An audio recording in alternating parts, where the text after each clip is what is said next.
Good afternoon. I am Malens, and I come from the richest country in the world.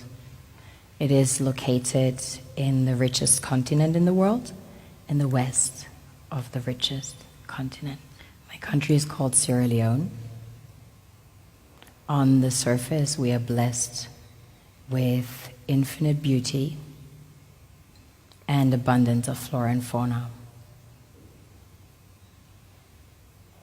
producing the most exquisite harvest of coffee, cocoa, fruits, vegetables, and caoutchouc. You name it, we've got it. We also have diverse wildlife and vast marine resources, and waterfalls and rivers. On a deeper level, we are blessed with the real treasures the kings and queens of this world desire.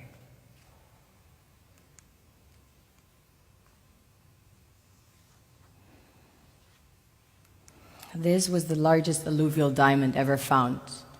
It weighs almost 1,000 carats, 969 to be precise. This beauty was found by an old lady in her backyard about 2 years ago, 125 carats. Some people mine gold in their backyards. That's quite common. Besides gold and diamonds, we have about 20 precious minerals that have been discovered as of today. We recently started extracting huge petroleum reserves that have been discovered.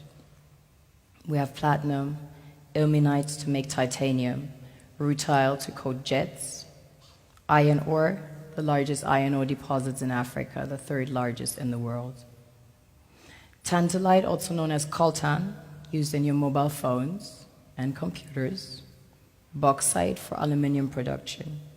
Zinc, chrome ore, copper, coal, phosphates, potassium, salt, lead, granite, asbestos, nickel, zircon.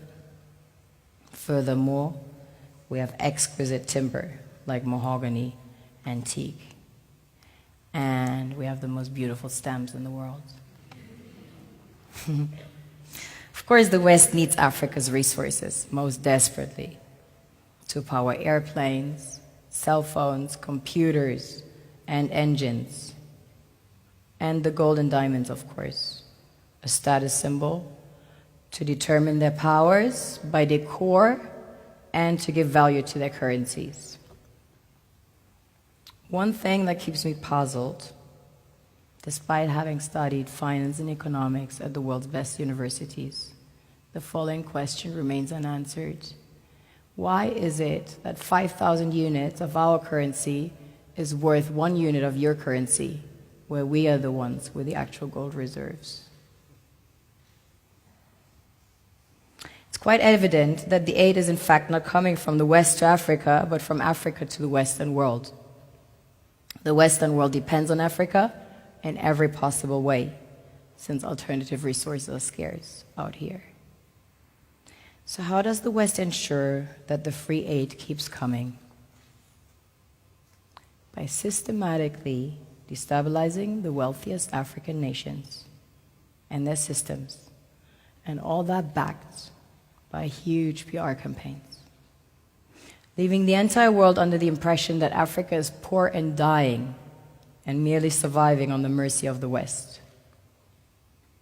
Well done, Oxfam, UNICEF, Red Cross, Life Aid, and all the other organizations that continuously run multi-million-dollar advertisement campaigns depicting charity porn to sustain that image of Africa globally.